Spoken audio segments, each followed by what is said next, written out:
Bonjour, une autre vidéo de notre chaîne. Ici, nous traduisons les témoignages de personnes qui ont vécu des expériences de mort imminente et d'autres expériences spirituelles. Aujourd'hui, nous allons connaître l'histoire de Hai Langston. Elle raconte qu'elle est morte et a vu une transformation majeure de l'avenir de la planète. Si vous n'êtes pas encore inscrit à la chaîne, inscrivez-vous maintenant. Laissez un commentaire avec votre nom et votre ville. Maintenant, écoutons le témoignage de J. Je m'appelle Hai Langston et je suis ici pour partager une expérience qui a complètement changé ma vie. Je suis mère de 2 enfants, Samuel et Noah. Après la naissance de mon 2e enfant, j'ai été consommé par une dépression post-partum écrasante. J'ai grandi dans une famille monoparentale, toujours aux prises avec des sentiments d'inadéquation et d'égoïsme. Au fur et à mesure que les symptômes de la dépression s'intensifiaient, ma vie est devenue une bataille constante contre les ombres qui semblaient vouloir me consumer. C'est au cours de cette lutte que j'ai vécu une expérience de mort imminente qui m'a révélé un avenir surprenant et transformateur. Je me souviens clairement du jour où tout a commencé à changer. C'était un matin nuageux à Portland, dans l'Oregon, ma ville natale. L'air était froid et humide, typique du climat de la région. Samuel, mon fils aîné, était dans la pièce en train de jouer avec ses petites voitures. Il avait 5 ans et était un enfant incroyablement intelligent et sensible pour son âge. Il a toujours été mon compagnon, même s'il ne comprenait pas complètement les défis auxquels je faisais face. Noah, en revanche, n'était qu'un bébé de 6 mois, avec un sourire charmant qui illuminait n'importe quel environnement. Sa naissance, cependant, a déclenché une spirale de sentiments négatifs que je ne pouvais pas contrôler. J'avais l'impression d'être une mauvaise mère, incapable d'apporter le bonheur et la sécurité que mes enfants méritaient. Au cours d'une de mes séances avec ma psychologue, Dr. Evelyn Harper, j'ai parlé de mes sentiments d'inadéquation. Dr. Harper, une femme de 45 ans, aux yeux perçants et à la voix calme, était connue pour son empathie et sa détermination. Elle avait une capacité incroyable à faire en sorte que ses patients s'ouvrent et affrontent leurs démons internes. « Hai, je sais que vous traversez une période extrêmement difficile », a dit le docteur Harper en regardant directement dans mes yeux. « Mais vous devez vous rappeler que la dépression post-partum est une maladie grave.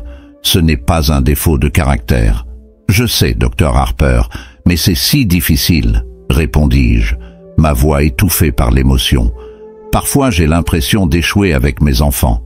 Samuel mérite une meilleure mère, et Noah, il mérite un début de vie plus heureux. Hai, vous n'êtes pas seul dans celle-ci. » Elle a insisté, sa voix ferme mais gentille. « Je suis là pour vous aider à trouver un moyen de guérir. Nous devons affronter ces ombres ensemble. » 6 mois après la naissance de Noah, j'ai commencé à voir des personnages noirs, hostiles, qui se formaient comme des ombres dans ma chambre et s'approchaient de moi. Ma maison, une maison typique de banlieue à Portland, avec des murs peints d'un bleu doux et des photos de famille encadrées éparpillées partout, est devenue une scène de terreur personnelle. La chambre de Samuel était remplie de jouets et de livres, un reflet de sa curiosité et de son énergie. La chambre de Noah était décorée avec des couleurs douces, des meubles blancs et quelques peluches qu'il aimait tenir pendant son sommeil. Ma chambre, d'autre part, était devenue un refuge de désespoir. Les murs semblaient se refermer sur moi et les ombres qui apparaissaient à la nuit ne faisaient qu'empirer les choses. C'était un endroit où le silence régnait pendant la journée, mais la nuit, il se transformait en un champ de bataille contre mes propres démons. Mon esprit était dans un état constant de turbulence. Pendant la journée, j'essayais de garder une façade de normalité pour Samuel et Noah. Mais la nuit, quand les ténèbres prenaient le dessus, mon monde s'effondrait. Je me sentais prisonnière de mes propres pensées, incapable d'échapper au cycle de la peur et du désespoir. La pression d'élever 2 enfants seuls était écrasante. Ma mère, qui était morte quelques années auparavant, a toujours été une source de force et d'inspiration pour moi. Maintenant, sans elle, je me sentais perdu. Chaque jour, le sentiment d'échec s'intensifiait. Mon appétit a progressivement diminué et la nourriture a perdu son goût. J'ai commencé à éviter tout contact avec d'autres personnes, y compris mon fils aîné, Samuel, qui a toujours été mon ancre. Les sentiments d'impuissance et de désespoir étaient de constants, et je me sentais perdu dans une mer de ténèbres. C'était un dimanche matin, et le soleil brillait timidement à travers les rideaux de la cuisine. Samuel était assis à la table, mangeant ses céréales, alors que j'essayais sans succès de me préparer quelque chose. J'ai regardé Noah, assis dans sa chaise, me souriant innocemment. La culpabilité m'a écrasé. « Maman, tu ne vas pas manger ?» a demandé Samuel, d'une voix douce mais pleine d'inquiétude. « Je n'ai pas faim, chérie, » répondis-je en essayant de sourire, mais la tristesse transparaissait dans mes yeux. « Vous dites toujours cela ?» murmura-t-il, tournant son attention vers les céréales. La vérité est que je ne pouvais pas prendre plaisir à quoi que ce soit. Chaque repas était un combat et ma santé commençait à se détériorer. Je perdais rapidement du poids et la fatigue s'installait constamment. C'était comme si un nuage sombre planait toujours au-dessus de moi, bloquant tout espoir. Mes séances avec le docteur Evelyn Harper est devenue plus fréquente. Elle était une femme de présence forte et accueillante, avec un bureau décoré de manière simple mais confortable. Les murs étaient recouverts d'étagères de livres et de plantes qui donnaient une touche de vie à l'environnement. « Nous devons parler de vos symptômes physiques », a déclaré le docteur Harper en notant quelque chose dans son carnet. « Le manque d'appétit, la perte de poids, tout cela est lié à votre dépression. »« Je sais, docteur Harper, mais c'est difficile. Je ne peux tout simplement pas manger, » répondis-je, ma voix tremblante. « Nous devons trouver un moyen de briser ce cycle. Avez-vous déjà envisagé de parler à un nutritionniste? Quelqu'un qui peut vous aider à trouver des aliments que vous pouvez tolérer ?» Elle a suggéré avec un regard de préoccupation sincère. « Peut-être, mais il semble si sans importance maintenant, » murmurai-je en regardant mes mains. « Sa santé est extrêmement importante. Vous devez être en bonne santé pour prendre soin de vos enfants et surtout pour prendre soin d'elle-même, » a insisté le docteur Harper. Les nuits étaient encore plus difficiles. Après avoir mis Noah au lit, je m'allongeais sur le lit, épuisé et désespéré par un soulagement. Mais au lieu de se reposer, elle était engloutie dans un cauchemar encore plus profond. Cette nuit-là a commencé comme beaucoup d'autres, avec une fatigue extrême qui m'a entraîné dans le lit. Mais cette fois, quelque chose de différent s'est produit. J'ai fermé les yeux et en quelques secondes, j'ai senti une force invisible me tirer. Mon corps semblait s'enfoncer dans le matelas et l'obscurité autour de moi s'est intensifiée. Que se passe-t-il? J'ai murmuré. La peur grandissait dans ma poitrine. Soudain, je me suis retrouvé dans une grotte sombre et froide. Les murs étaient en pierre rugueuse et l'humidité y coulait. L'obscurité était totale, sauf pour une lumière faible qui semblait venir d'un endroit éloigné. Mon cœur battait de façon incontrôlée et j'avais l'impression d'être dans un cauchemar sans fin. À chaque pas que je faisais, je me sentais de plus en plus piégé. Les ombres qui hantaient mes nuits devenaient de plus en plus oppressantes. C'est alors que j'ai de nouveau vu les ombres, mais cette fois, elles étaient plus proches et plus définies. Des figures humaines déformées, rayonnant une aura maligne, ont commencé à se rapprocher. Ils bougeaient lentement, mais avec l'intention claire de m'entourer. « Non, non !» j'ai crié, en essayant de les éloigner, mais mes mouvements semblaient inutiles. Les ombres se sont rapprochées, ses yeux inexistants fixés sur moi. J'ai ressenti une panique absolue, comme si je faisais face à mes pires peurs matérialisées. Je suis tombé à genoux, incapable de bouger. C'était une bataille contre des forces invisibles, une lutte constante contre mes propres démons. Pendant la journée, j'essayais de garder une façade de normalité pour Samuel et Noah, mais la nuit, quand les ténèbres prenaient le dessus, mon monde s'effondrait. Je me sentais prisonnière de mes propres pensées, incapable d'échapper au cycle de la peur et du désespoir. La pression d'élever 2 enfants seuls était écrasante. Ma mère, qui était morte quelques années auparavant, a toujours été une source de force et d'inspiration pour moi. Maintenant, sans elle, je me sentais perdu. Chaque jour, le sentiment d'échec s'intensifiait. 6 mois après la naissance de Noah, les ombres qui hantaient mes nuits sont devenues de plus en plus oppressantes. Une nuit, après avoir endormi Noah, je me suis allongé sur le lit, épuisé et désespéré par un soulagement. Mais au lieu de me reposer, j'ai été englouti dans un cauchemar encore plus profond. J'ai fermé les yeux et en quelques secondes, j'ai senti une force invisible me tirer. Mon corps semblait s'enfoncer dans le matelas et l'obscurité autour de moi s'est intensifiée. « Que se passe-t-il » j'ai murmuré. La peur grandissait dans ma poitrine. Soudain, je me suis retrouvé dans une grotte sombre et froide. Les murs étaient en pierre rugueuse et l'humidité y coulait. L'obscurité était totale, sauf pour une lumière faible qui semblait venir d'un endroit éloigné. Mon cœur battait de façon incontrôlable et j'avais l'impression d'être dans un cauchemar sans fin. À chaque pas que je faisais, je me sentais piégé. Les ombres qui hantaient mes nuits devenaient de plus en plus oppressantes. C'est alors que j'ai de nouveau vu les ombres, mais cette fois, elles étaient plus proches et plus définies. Des figures humaines déformées, rayonnant une aura maligne, ont commencé à se rapprocher. Ils se déplaçaient lentement, mais avec une intention claire de m'entourer. « Non, non !» j'ai crié en essayant de les repousser, mais mes mouvements semblaient inutiles. Les ombres se sont rapprochées, ces yeux inexistants fixés sur moi. J'ai ressenti une panique absolue, comme si je faisais face à mes pires peurs matérialisées. Je suis tombé à genoux, incapable de bouger. Alors que les personnages se fermaient autour de moi, j'ai supplié « S'il vous plaît, Dieu, aidez-moi ». Ma voix tremblante et désespérée a retenti dans la grotte. C'est à ce moment de désespoir absolu que j'ai senti une petite étincelle de force en moi. Quelque chose m'a poussé à continuer à me battre, à ne pas céder aux ténèbres. Avec tous les efforts que j'ai pu rassembler, j'ai commencé à prier avec plus de ferveur. « Dieu, s'il te plaît, éloigne ces ombres, donne-moi la force de les affronter », murmurai-je, fermant les yeux avec force. À ma grande surprise, les ombres ont commencé à s'affaiblir.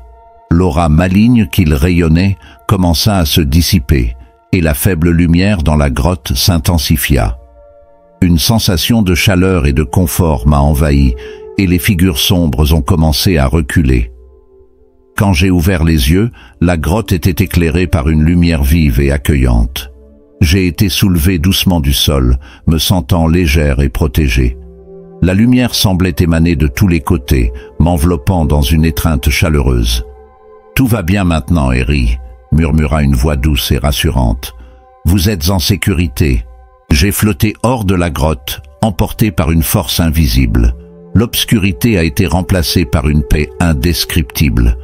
La lumière autour de moi était brillante, mais pas aveuglante, et j'ai ressenti une joie pure et sereine que je n'avais jamais ressentie auparavant. Alors qu'on m'emmenait, j'ai commencé à réfléchir à ma vie et à tout ce que j'avais vécu. Les doutes et la peur qui me hantaient ont commencé à se dissiper, remplacés par un sentiment de but et d'acceptation. J'ai réalisé que malgré les difficultés, il y avait une force en moi que je n'avais jamais su exister. L'expérience de mort imminente a marqué le début d'une transformation profonde dans ma vie. La lutte contre les ombres et l'ascension vers la lumière m'ont donné une nouvelle perspective et une nouvelle force pour affronter les défis à venir. Mais ce n'était que la première partie de mon voyage. Après avoir flotté hors de la grotte sombre, je me suis senti emporté par une force invisible et bienveillante. L'obscurité qui m'entourait a été remplacée par une paix indescriptible. La lumière autour de moi était brillante, mais pas aveuglante, et j'ai ressenti une joie pure et sereine que je n'avais jamais ressentie auparavant.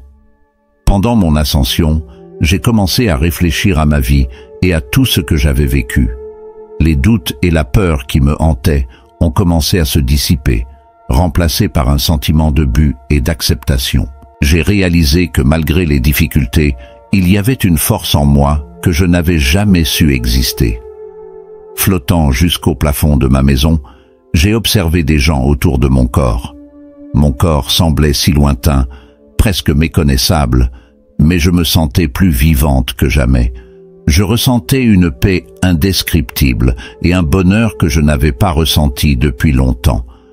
J'ai continué à monter en regardant la ville, les nuages et finalement le contour de la terre. Je me sentais connecté à toutes les formes de vie, comprenant l'interdépendance entre elles. Alors que je flottais plus haut, j'ai été accueilli par une figure céleste. Un ange apparut, rayonnant une lumière et un amour qui semblait envelopper toute mon essence. Il avait une présence accueillante et sereine, et sa voix était douce et apaisante. « Vous n'êtes pas seul, » dit l'ange, votre voix résonnant de manière apaisante. « Vous avez été choisi pour un voyage spécial. Il y a quelque chose que vous devez voir et comprendre. » Me sentant en sécurité en présence de l'ange, j'ai continué mon voyage. Nous avons vu un univers infini d'étoiles et une échelle vers le ciel. Nous avons monté cette échelle et au sommet, j'ai trouvé des âmes joyeuses et des anges accueillants. L'atmosphère était de pure joie et d'amour inconditionnel. J'ai ressenti une connexion profonde avec tout le monde autour de moi, une connexion qui transcendait tout ce que j'avais déjà vécu sur Terre. C'est alors que j'ai trouvé Dieu. Sa présence était à la fois écrasante et réconfortante. Il rayonnait d'amour et de pardon, et je me sentais immédiatement accueilli. « Ma fille, » dit Dieu, sa voix pleine de compassion. Sa douleur n'est pas un châtiment, c'est une opportunité de croissance et de renforcement. Vous avez en vous la capacité de surmonter les défis. Votre voyage n'a pas été vain. Vous avez un but plus grand. J'ai reçu des visions de l'avenir, des visions d'un monde de paix, d'unité et d'abondance. J'ai vu des gens de toutes les nations travailler ensemble, surmonter leurs différences et construire un monde meilleur. Mais j'ai également vu une transition difficile. Les conflits entre les nations et les catastrophes naturelles seraient inévitables avant que la véritable transformation ne puisse avoir lieu. Dieu m'a averti que le 30 juillet 2024, il y aurait un grand jalon pour cette transformation. Les visions ont commencé à se dérouler devant moi comme un film projeté dans le ciel nocturne. J'ai vu des villes pleines de gratte-ciel couverts de végétation, de technologies avancées et d'une coexistence harmonieuse entre l'homme et la nature. Des gens de toutes les races et de toutes les cultures étaient unis dans un effort commun pour préserver et améliorer la planète. Il y avait un sentiment de coopération mondiale que je n'avais jamais vu auparavant, un esprit de solidarité qui transcende les frontières et les différences. Dans une de ces visions, j'ai vu un conseil mondial composé de dirigeants de diverses nations assis à une énorme table ronde. Ils ont discuté des politiques environnementales, des droits de l'homme et des stratégies pour lutter contre la pauvreté et la faim. La communication était claire et respectueuse, et chaque décision était prise avec le bien-être de tous à l'esprit. J'ai marché dans les rues de ces villes futuristes et j'ai vu des enfants jouer dans des parcs remplis d'arbres fruitiers et de fleurs de toutes les couleurs. J'ai vu des écoles où l'éducation était accessible à tous, quelle que soit leur origine, et où la connaissance était librement partagée. Le sourire sur les visages de ces enfants reflétait un avenir brillant et prometteur. Mais avec ces visions d'espoir, des visions de défis sont également venues. J'ai vu une augmentation des catastrophes naturelles, tremblements de terre, ouragans et inondations dévastatrices. Les villes luttaient pour s'adapter au changement climatique, et de nombreuses communautés ont été déplacées. Il y avait des images de conflits entre nations, de guerres pour le contrôle des ressources naturelles et de tensions politiques qui menaçaient la paix mondiale. Pourquoi cela doit-il être si difficile ? Lui ai-je demandé, sentant la tristesse prendre le dessus. La transition vers un monde meilleur n'est jamais facile, a répondu Dieu. Mais elle est nécessaire. L'humanité doit apprendre de ses erreurs et s'unir pour relever de plus grands défis. Malgré les difficultés, la vision de l'avenir était pleine d'espoir. Dieu m'a donné des paroles de réconfort et m'a fait comprendre que malgré les difficultés, j'étais sur la bonne voie. La douleur que je ressentais faisait partie de quelque chose de beaucoup plus grand et de plus significatif. L'ange qui me guidait a commencé à me ramener dans mon corps. J'ai senti la douceur de l'air autour de moi, la gravité de la terre qui me retenait. Le retour a été lent et j'ai senti chaque moment. Quand j'ai finalement ouvert les yeux, j'étais de retour dans ma chambre, entouré d'objets familiers et de la lumière du soleil entrant par les fenêtres. Je me suis réveillé en me sentant revitalisé et en paix. Je savais que mon expérience était réelle et transformatrice. Le poids de la dépression était encore là, mais il y avait une nouvelle force en moi, un espoir renouvelé. Je savais que je n'étais pas seul et qu'il y avait un plus grand but à mon existence. Alors que je réfléchissais à tout ce que j'avais vécu, j'ai compris que je devais partager cette expérience. D'autres pourraient être en train de traverser des combats similaires et, tout comme moi, ils avaient besoin de savoir qu'il y a une lumière au bout du tunnel. Je me sentais soutenu par Dieu et plus confiante dans mon voyage dans la vie. La présence de Dieu était maintenant perçue par mon cœur, pas seulement par mes yeux. Ma foi a été profondément fortifiée et la compréhension de l'amour inconditionnel de Dieu est devenue plus claire que jamais. Je me sentais assez courageuse pour affronter n'importe quel défi. L'expérience de la mort imminente a été une révélation précieuse, offrant une nouvelle perspective de vie et de foi. Je savais que, quoi qu'il arrive, j'avais la force intérieure de surmonter cela. Depuis, ma vie a complètement changé. J'ai commencé à apprécier chaque moment avec mes enfants et à chercher de l'aide professionnelle pour faire face à ma dépression. Le docteur Evelyn Harper a joué un rôle clé dans ce processus, en m'aidant à comprendre et à affronter mes ombres. Maintenant, je suis mieux préparé pour l'avenir, sachant que malgré les difficultés, il y a un but plus grand dans tout ce que nous vivons. À l'approche du 30 juillet 2024, l'anxiété et l'attente grandissent. Je me demande comment exactement cette grande étape se produira et quel type de transformation nous verrons. Mais en même temps, je ressens une paix profonde en sachant que je suis sur la bonne voie. J'ai décidé de passer ces derniers jours avant le repère entouré par les gens que j'aime.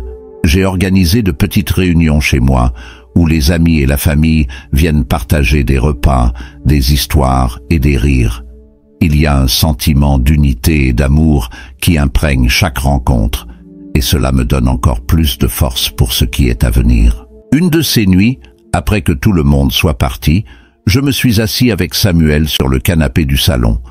Il était curieux de tout ce que je lui avais dit à lui et à Noah sur l'avenir. « Maman, que penses-tu qu'il se passerait le 30 juillet ?» lui demanda, ses grands yeux pleins de curiosité. « Je ne sais pas exactement, Samuel, » répondis-je en caressant ses cheveux, « mais je sais que ce sera quelque chose d'important. Et je sais que, quoi qu'il arrive, nous serons ensemble et prêts à faire face. » Il a souri, semblant satisfait de ma réponse. Parfois, il suffit de savoir que nous sommes ensemble, face à l'inconnu avec courage et amour. La veille du 30 juillet, je me suis écrit une lettre, un moyen de capturer mes pensées et mes sentiments à ce moment-là. J'ai écrit sur mon voyage, mes luttes et les visions de l'avenir que Dieu m'avait montrées. Et par-dessus tout, j'ai écrit sur l'espoir et la force que je ressentais.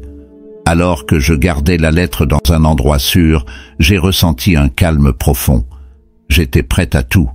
Je savais que l'avenir allait être difficile, mais je savais aussi que j'avais la force et la foi pour les affronter. Maintenant, pendant que j'écris ces derniers mots, j'ai l'impression que mon voyage ne fait que commencer. Je suis prête à affronter l'avenir avec courage et amour, sachant que je suis entouré d'une communauté de soutien et guidé par une lumière plus grande. Le 30 juillet 2024 est presque là, et je suis prête à accueillir la transformation qu'il apportera. Après l'expérience de la mort imminente, ma vie a pris une direction complètement différente. Chaque jour est devenu une opportunité de croissance, un pas vers une version plus forte et plus consciente de moi-même. Avec le soutien du Dr Harper, j'ai continué à travailler sur ma santé mentale, à explorer de nouvelles façons de prendre soin de moi et de mes enfants. La thérapie est devenue une partie régulière de ma vie, une ancre qui m'a aidé à naviguer à travers les tempêtes internes. J'ai commencé à pratiquer le yoga et la méditation régulièrement, y trouvant un moyen de centrer mon esprit et de renforcer mon corps. Ces pratiques m'ont donné un calme qui me semblait auparavant inaccessible. Noah, encore petit, était une source constante de joie. Son sourire et ses premiers mots remplissaient notre maison de rires et d'espoir. Samuel, toujours attentif et curieux, posait des questions sur mon expérience. Je lui ai expliqué du mieux que j'ai pu, en utilisant des mots simples et honnêtes.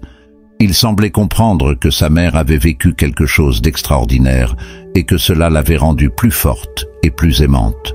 Mon écriture a fleuri.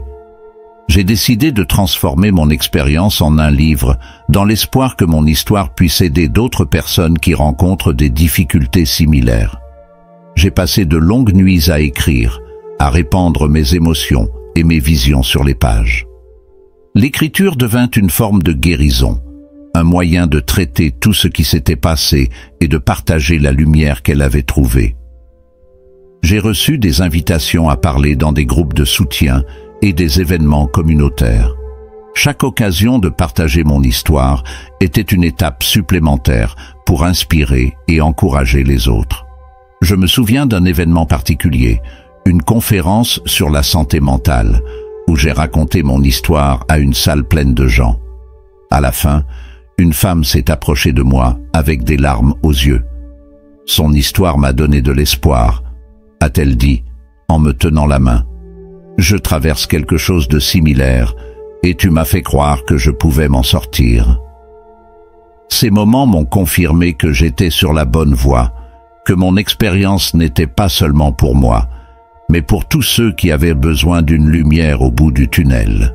Dans notre communauté, j'ai continué à m'engager dans des activités de soutien et de solidarité.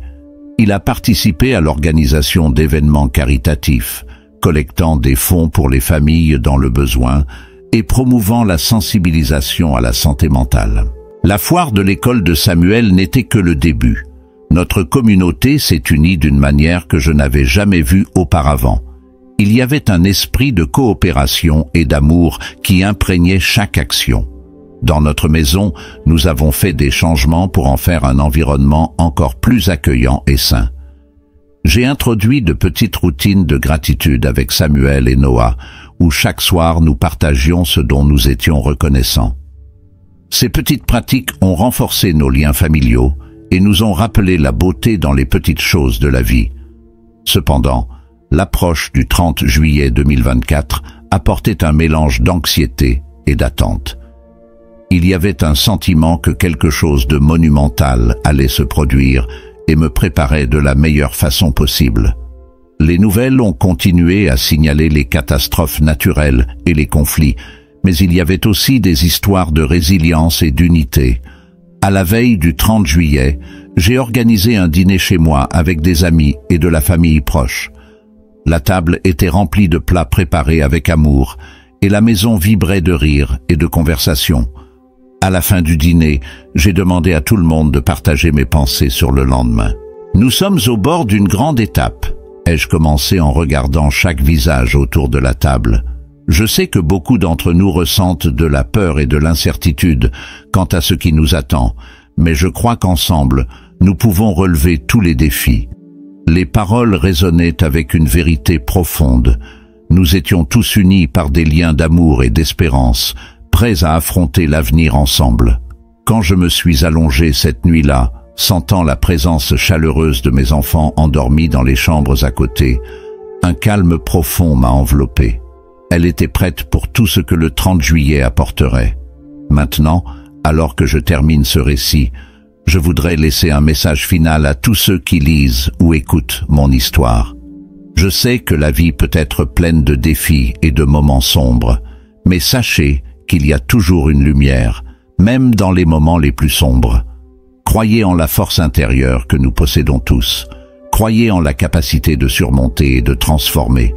Et surtout, croyez au pouvoir de l'amour et de l'unité. Nous sommes tous ensemble dans ce voyage et l'avenir, malgré ses incertitudes, est plein de promesses. Que chacun de nous trouve le courage de relever les défis et la sagesse pour apprécier chaque moment de lumière. Et alors que le 30 juillet 2024 approche, rappelez-vous que nous sommes prêts à accueillir la transformation avec courage, foi et amour. Alors, que pensez-vous de cette histoire incroyable? Laissez votre avis dans les commentaires. N'oubliez pas de vous abonner à la chaîne et d'activer la cloche de notification pour être averti de chaque nouvelle vidéo. Merci d'avoir regardé jusqu'à la fin. Si vous souhaitez continuer à connaître d'autres rapports comme celui-ci, cliquez sur cette vidéo qui apparaît maintenant sur votre écran.